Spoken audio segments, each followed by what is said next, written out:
share and subscribe to Vishwasam.in. కలవడం విడిపోవడం చంద్రబాబుకి బీజేపీకి కొత్త కాదు. కానీ ఈసారి ఇంతకు ముందెప్పుడూ లేని హీట్ కనిపిస్తోంది.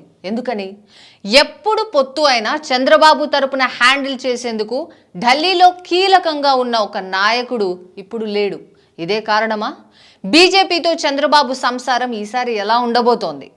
పొత్తులో ఇంట్రెస్టింగ్ ఇన్సైడ్ అనాలిసిస్ కోసం subscribe to Vishwasam.in. Chandrababu TDP పగ్గాలు అందుకున్నాక అంటే 1995 నుంచి కేంద్రంలో కాంగ్రెసేతర ప్రభుత్వం వచ్చిన ప్రతిసారి అందులో టీడీపీ భాగస్వామ్యం ఉంటూనే వచ్చింది. యునైటెడ్ ఫ్రంట్, ఎన్డీఏ ప్రభుత్వాల్లో టీడీపీ ఉంది. కాకపోతే కొన్నిసార్లు క్యాబినెట్లో ఉంది, ఇంకొన్నిసార్లు వెలుపల నుంచి మద్దతు అంటూ చంద్రబాబు గేమ్ ఆడిన సిచ్యువేషన్స్ చాలా ఉన్నాయి. ఇక 1999లో వాజ్పేయి మూడోసారి ప్రధానిగా బాధ్యతలు అందుకున్నాక ఢిల్లీ రాజకీయాల్లో చంద్రబాబుకి స్వర్ణయుగం నడిచింది. టీడీపీ దగ్గర ఏకంగా 29 మంది ఎంపీలు ఉండడం, వాజ్పేయి అద్వానీలకు చంద్రబాబు మీద చాలా నమ్మకం, గౌరవం ఉండడం వీటన్నిటికీ కారణం. పైగా ప్రతి సందర్భంలోనూ బీజేపీకి తన మాట వినిపించడానికి చంద్రబాబు ఒకరి సాయం తీసుకునేవాడు. ఆ ఒక్కరే వెంకయ్య నాయుడు. 2004-9లో కాంగ్రెస్ కూటమి, ఏపీలో చంద్రబాబు ఓటమి వల్ల ఢిల్లీ మాట టీడీపీ చెవిన పడలేదు. మళ్ళీ 2014లో ఇదే చంద్రబాబు నాయుడు అదే బీజేపీతో కలిశాడు. మళ్ళీ వెంకయ్య మధ్యవర్తిత్వం ఉంది. మోడీ జమానా ఎలా ఉంటుందో చెప్పడం దగ్గర నుంచి ఏపీకి హోదా రాకపోతే ప్యాకేజీ అయినా తీసుకో అని సలహా ఇవ్వడం దగ్గర నుంచి కేంద్ర ప్రభుత్వ సంస్థలు అరుణ్ జైట్లీతో మాట్లాడి ఆర్థిక సాయం చేయించడం, ఇలాంటివన్నీ కూడా వెంకయ్య నాయుడు దగ్గర నుండి చూసుకున్నారు. ఆ తర్వాత ఉపరాష్ట్రపతి అయినా ఆయన వైపు నుంచి గైడెన్స్ వస్తూనే ఉండేది. బాబు మోడీతో యుద్ధానికి సిద్ధపడినప్పుడు కూడా వెంకయ్య హెచ్చరించిన మాట రాజకీయ వర్గాలకు తెలుసు.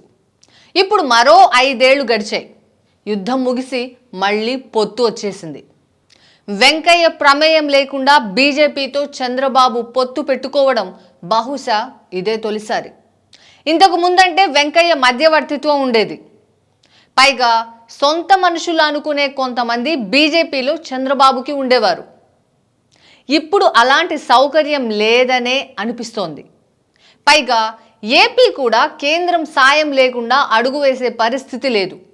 మరి చంద్రబాబు ఈ వయసులో బీజేపీతో, కేంద్రంతో, మోడీతో ఎలా నెట్టుకొస్తాడు? ఇదే ఇప్పుడు ఆలోచించాల్సిన పాయింట్.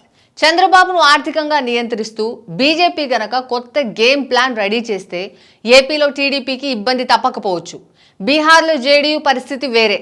కొన్ని ప్రాంతాలకు పరిమితమైన పార్టీ. ఒడిశాలో పట్నాయక్ సంగతి కూడా వేరే. పొత్తు ఉన్నా లేకపోయినా కేంద్రంలో ఉన్న పార్టీతో బీజేడీ ఎలా ఉండాలో అలా ఉంటుంది. పైగా ఏపీకి ఉన్నంత ఆర్థిక డిపెండెన్స్ ఒడిశాకు లేదు. అందుకే ఏపీ పరిస్థితి చాలా క్రిటికల్. వెంకయ్య లేకుండా బాబు ఎలా నెట్టుకొస్తాడు? కేంద్రం సపోర్టు లేకుండా ఏపీ బతికే పరిస్థితి కూడా లేదాయే.